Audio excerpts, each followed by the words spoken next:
Assalamualaikum warahmatullahi wabarakatuh. Jumpa lagi dengan Ibu Nurhayati dalam pembelajaran biologi. Kali ini Ibu akan membahas tentang sistem pertahanan tubuh. Pengertian dari sistem pertahanan tubuh atau sistem imunisasi adalah sistem pertahanan yang berperan dalam mengenal, menghancurkan, dan menetralkan benda-benda asing atau sel-sel abnormal yang berpotensi merugikan tubuh. Fungsi dari sistem pertahanan tubuh adalah mempertahankan tubuh dari patogen, misalnya virus dan bakteri, melindungi tubuh terhadap suatu agen dari lingkungan eksternal yang berasal dari tumbuhan dan hewan seperti makanan tertentu, serbuk sari, rambut binatang, serta zat-zat kimia seperti obat-obatan dan polutan. Menyingkirkan sel-sel yang sudah rusak akibat suatu penyakit atau cedera sehingga memudahkan penyembuhan luka dan perbaikan jaringan.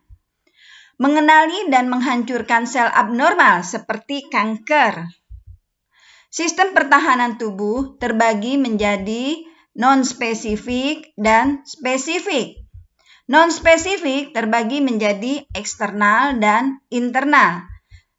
Yang eksternalnya terdiri dari kulit, membran mukosa, cairan sekresi dari kulit dan membran mukosa. Sedangkan yang internalnya terdiri dari sel fagosit, inflamasi, protein anti mikroorganisme. Untuk yang spesifik, terdiri dari imunitas humoral, yaitu imunitas yang diperantarai oleh antibodi. Sedangkan imunitas seluler yaitu imunitas yang diperantarai oleh sel. Imunitas humoral yang melibatkan pembentukan antibodi, sedangkan imunitas seluler melibatkan pembentukan limfosit T aktif yang secara langsung menyerang antigen.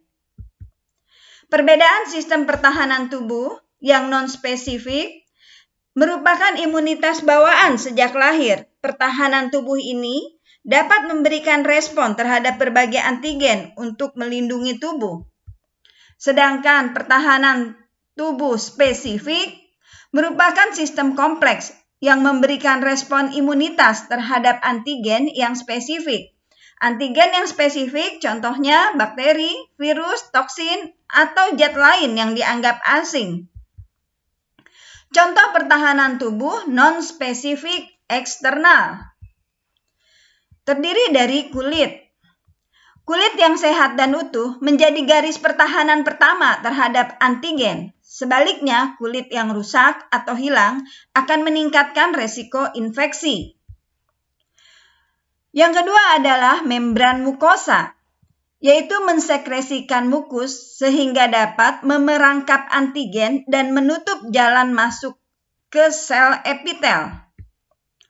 Cairan tubuh yang mengandung zat antimikroorganisme karena mengandung lizozim atau HCl dalam lambung, enzim proteolitik, empedu dalam usus halus, keasaman cairan vagina. Contoh pertahanan tubuh non-spesifik internal adalah fagosit, merupakan garis pertahanan kedua terhadap agen infeksi. Fagositosit meliputi proses penelanan dan pencernaan mikroorganisme dan toksik yang masuk ke dalam tubuh. Proses ini dilakukan oleh neutrofil dan makrofag. Inflamasi yaitu reaksi lokal jaringan terhadap infeksi atau cedera. Penyebabnya terbakar, toksin, produk bakteri, gigitan serangga, atau pukulan keras. Tandanya kemerahan, panas, bengkak, nyeri, kehilangan fungsinya. Efeknya bisa demam dan leukositosis. Tujuan dari inflamasi membawa fagosit dan protein plasma ke jaringan yang terinfeksi untuk mengisolasi, menghancurkan, menginaktifkan agen penyerang, membersihkan sel yang rusak, serta mempersiapkan proses penyembuhan. Sedangkan zat antimikroorganisme, contohnya interferon, seperti protein antivirus yang dapat disintesis oleh sel tubuh, interferon berfungsi menghalangi multireplikasi virus. Komplemen, yaitu jenis protein plasma yang tidak aktif, tetapi dapat diaktifkan oleh berbagai bahan dari antigen seperti liposakarida, bakteri. Aktivasi komplemen bertujuan menghancurkan mikroorganisme atau antigen. Pertahanan tubuh spesifik atau adaptif merupakan sistem kompleks yang memberikan respon imunitas terhadap antigen yang spesifik. Antigen yang spesifik contohnya bakteri, virus, toksin, atau zat lain yang dianggap asing. Pertahanan spesifik dibedakan menjadi dua macam, yaitu imunitas humoral atau imunitas yang diperantarai oleh antibodi yang melibatkan pembentukan antibodi oleh sel plasma atau turunan limfosit B. Yang kedua adalah imunitas seluler atau imunitas yang diperantarai oleh sel, melibatkan pembentukan limfosit T aktif yang secara langsung menyerang antigen. Komponen dari respon imunitas spesifik yaitu yang pertama antigen. Antigen yaitu zat yang merangsang respon imunitas, terutama dalam menghasilkan antibodi. Contohnya bakteri, virus, sel kanker, racun, protein, atau karbohidrat. Yang kedua adalah antibodi, yaitu protein larut yang dihasilkan oleh sistem imunitas sebagai respon terhadap keberadaan suatu antigen dan akan bereaksi dengan antigen tersebut. Antibodi merupakan protein plasma yang disebut dengan imunoglobulin atau Ig.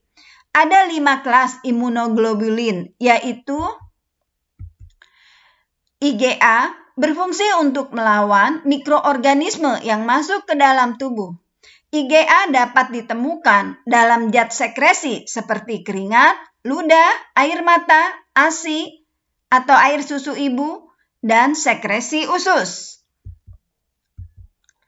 Yang kedua adalah IgD. Berfungsi membantu memicu respon imunitas. IgD dalam serum darah dan limfa berjumlah relatif sedikit. Selanjutnya adalah IgE, yaitu yang terikat pada reseptor sel emas dan basofil.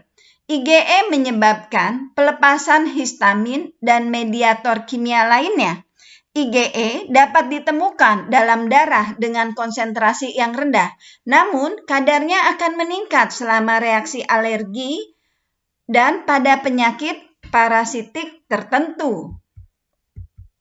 IgG berjumlah paling banyak sekitar 80% dari keseluruhan antibodi yang bersirkulasi. IgG berfungsi sebagai pelindung terhadap mikroorganisme dan toksin, mengaktifkan komplemen, dan meningkatkan fagositosit. IgM merupakan antibodi yang pertama tiba di lokasi infeksi. IgM menetap dalam darah dan tidak masuk ke jaringan. IgM berumur pendek, berfungsi mengaktifasi komplemen dan meningkatkan fagositosit. Struktur antibodi.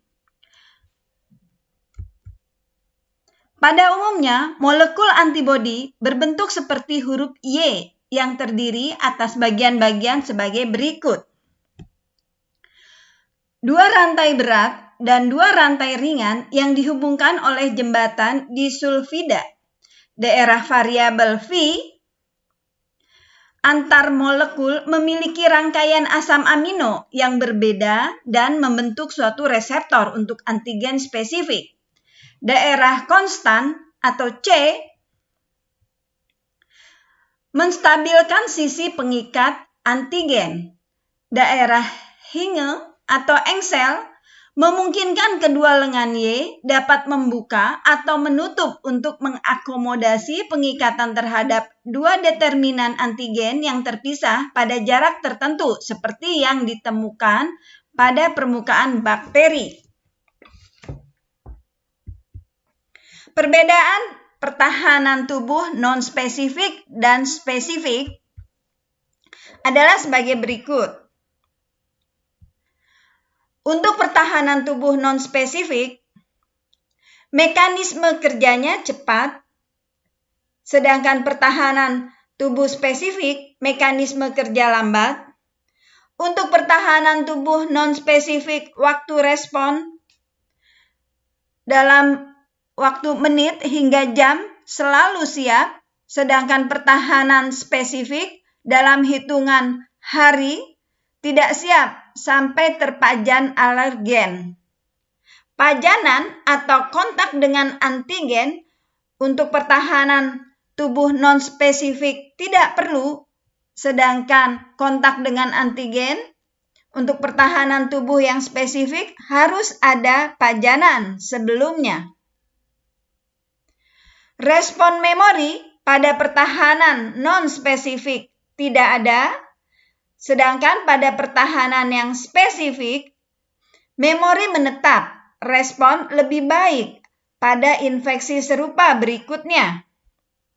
Resistensi untuk pertahanan yang non-spesifik tidak berubah oleh infeksi, sedangkan pada pertahanan yang spesifik, resistensinya membaik oleh infeksi berulang.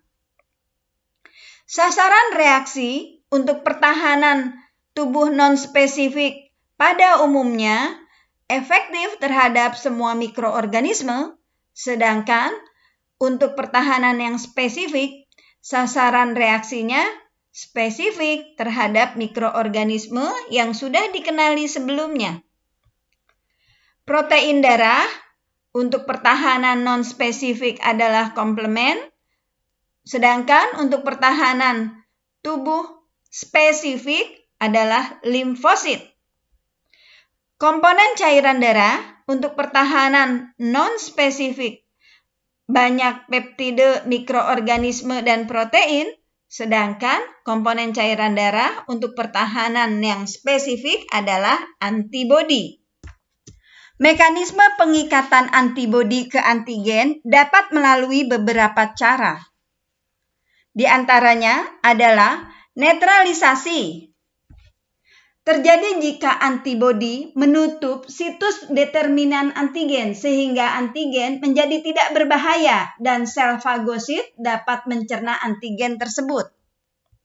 Berikutnya adalah penggumpalan atau aglutinasi. Terjadi jika antigen berupa materi partikel seperti bakteri atau sel-sel darah merah.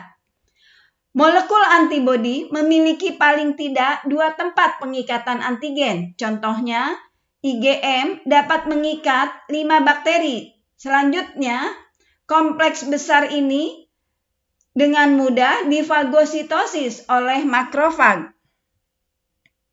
Dan bisa juga dengan cara pengendapan atau presipitasi, yaitu pengikatan silang molekul-molekul antigen yang terlarut dalam cairan tubuh. Setelah diendapkan, antigen tersebut dikeluarkan dan dibuang melalui fagositosis. Aktivasi komplemen atau fiksasi komplemen, yaitu aktivasi sistem komplemen oleh kompleks antigen antibodi. Hasil dari rangkaian reaksi komplemen tersebut menyebabkan lisisnya banyak jenis virus dan sel-sel patogen. Jenis imunitas atau kekebalan tubuh terbagi menjadi imunitas aktif dan imunitas pasif. Imunitas aktif dapat diperoleh melalui kontak langsung dengan toksin atau patogen, sehingga tubuh mampu memproduksi antibodinya sendiri.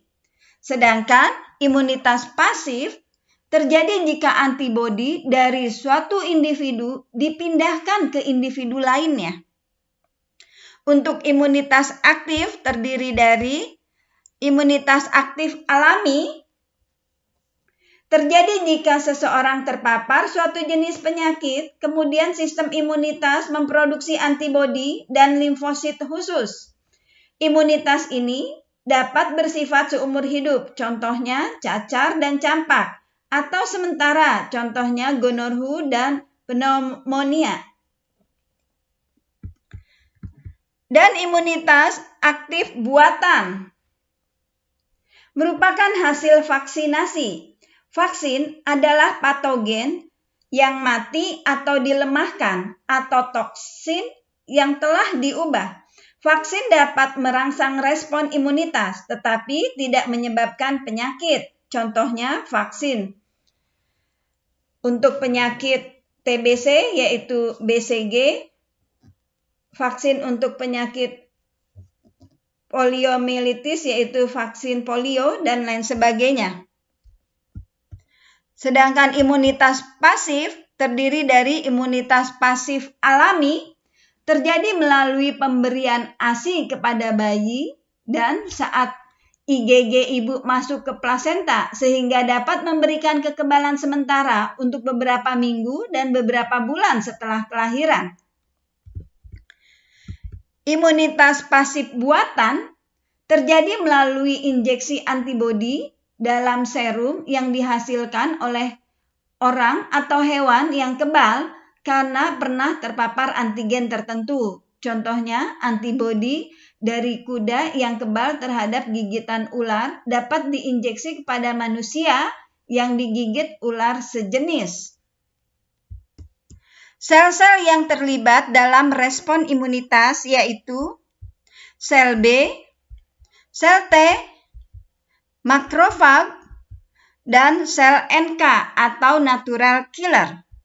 Sel B terdiri dari sel B matang, terdapat pada organ limfa seperti limpa, nodus limfa, tonsil. Saat sel B teraktivasi oleh antigen, sel B akan terdiferensiasi menjadi sel plasma. Selanjutnya, sel plasma memproduksi molekul antibodi. Sel B memori adalah sel yang berasal dari pecahan limfosit B yang teraktivasi dan tidak terdiferensiasi.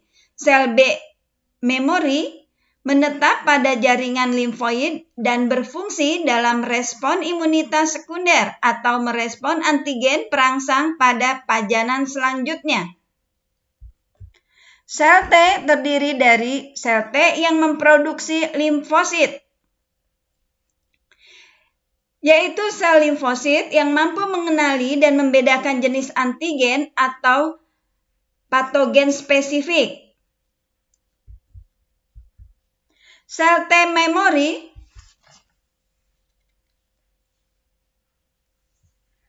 saat pengenalan antigen asing, sel T berdiferensiasi menjadi sel T memori dan sel T efektor. Sel T efektor terdiri dari sel T sitotoksik dan sel T penolong, serta sel T supresor. Faktor yang mempengaruhi sistem pertahanan tubuh diantaranya adalah genetik.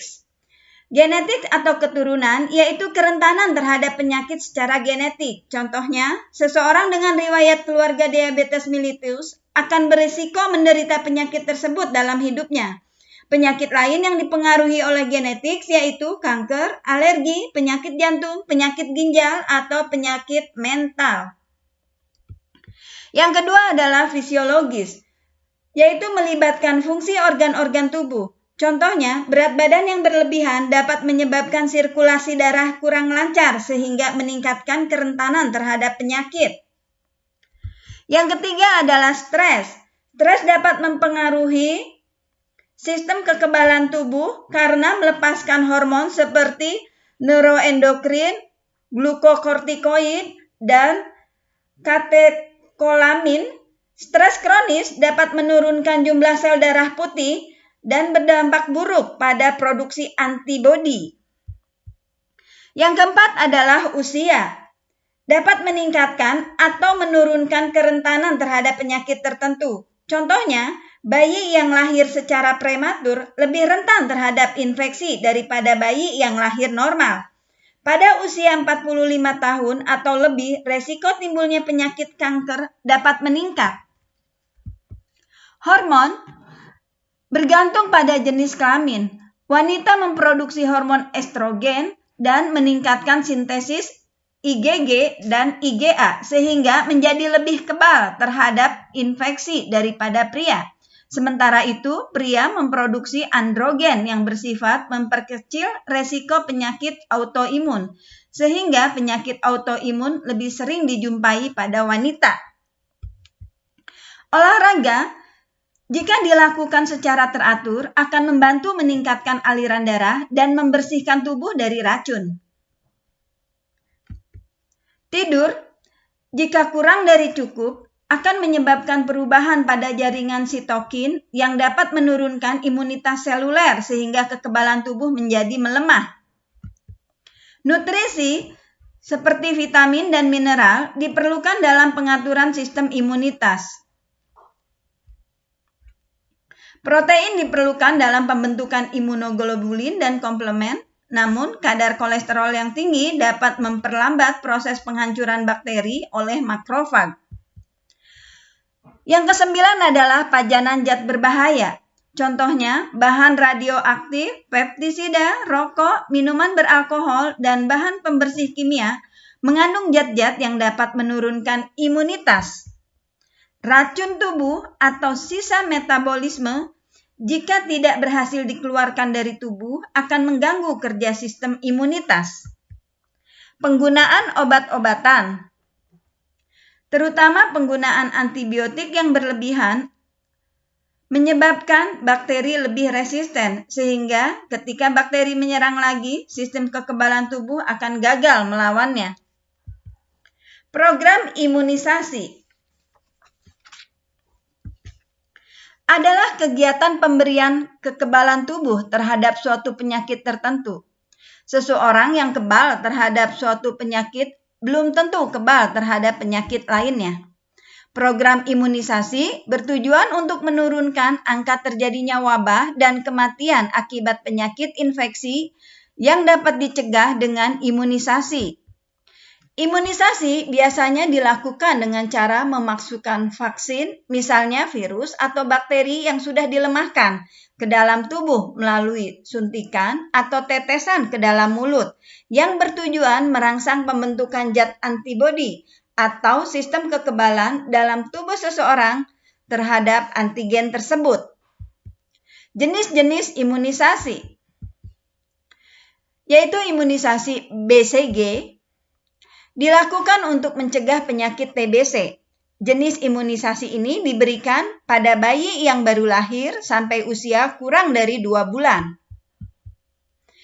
Imunisasi hepatitis B dilakukan untuk mencegah penyakit hepatitis B atau infeksi organ hati. Vaksin ini diberikan sebanyak 3 kali, yaitu 12 jam setelah lahir, saat bayi berumur 1 bulan, dan 3-6 bulan. Imunisasi polio dilakukan untuk mencegah penyakit poliomielitis yang dapat menyebabkan kelumpuhan. Imunisasi polio di Indonesia dilakukan dengan cara meneteskan 2 tetes vaksin sabin ke mulut sebanyak 4 kali, yaitu saat kunjungan pertama setelah bayi lahir pada usia 2-4 bulan, 6 bulan, pemberian vaksin ini diulang pada usia 18 bulan dan 5 tahun. Imunisasi DPT Dilakukan untuk mencegah 3 macam penyakit sekaligus, yaitu difteri, pertusis atau batuk kerjan, dan tetanus. Vaksin diberikan saat bayi berusia lebih dari 6 minggu, 4 bulan, dan 6 bulan.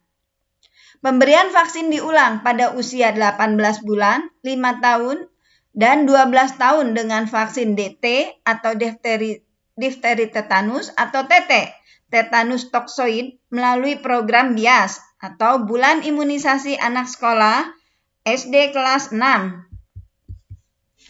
Imunisasi campak diberikan untuk mencegah penyakit campak. Dilakukan pertama kali saat anak berusia 9 bulan. Vaksin campak kedua diberikan saat anak berusia 6 tahun melalui program BIAS SD kelas 1. Imunisasi hepatitis A dilakukan untuk mencegah penyakit hepatitis A yang menyerang organ hati. Vaksin dapat diberikan pada anak berusia di atas 2 tahun dan diberikan sebanyak 2 kali dengan interval 6-12 bulan. Imunisasi influenza dilakukan untuk mengurangi resiko terkena penyakit flu. Imunisasi influenza dapat dilakukan setiap tahun karena vaksin berubah dari tahun ke tahun, mengingat virus influenza bermutasi sangat cepat. Pemberian vaksin dilakukan melalui suntikan atau semprotan ke hidung atau nasal spray. Gangguan pada sistem pertahanan tubuh. Yang pertama adalah hipersensitivitas atau alergi. Hipersensitivitas adalah peningkatan sensitivitas atau reaktivitas terhadap antigen yang pernah dipajankan atau dikenal sebelumnya. Respon imunitas ini berlebihan dan tidak diinginkan karena menimbulkan ketidaknyamanan. Pada umumnya terjadi pada beberapa orang saja dan tidak terlalu membahayakan tubuh. Antigen yang menyebabkan timbulnya alergi disebut alergen. Contoh alergen adalah serbuk sari, rambut hewan, karet lateks, obat-obatan, makanan seperti telur, susu, udang, kacang, dan kerang. Penyakit autoimun adalah kegagalan sistem imunitas untuk membedakan sel tubuh dengan sel asing, sehingga sistem imunitas menyerang sel tubuh sendiri. Contohnya artritis reumatoid, penyakit Graves atau hipertiroidisme, penyakit anemia perniciosa, penyakit Addison, dan penyakit diabetes mellitus. Defisiensi imun kongenital. Defisiensi imun kongenital yaitu keadaan tidak memiliki sel B maupun sel T sejak lahir. Penderita harus hidup dalam lingkungan yang steril. AIDS disebabkan oleh virus HIV. Jumlah sel penolong berkurang sehingga sistem imunitas menjadi melemah. Demikianlah penjelasan yang bisa Ibu berikan. Semoga bermanfaat. Terima kasih. Assalamualaikum warahmatullahi wabarakatuh.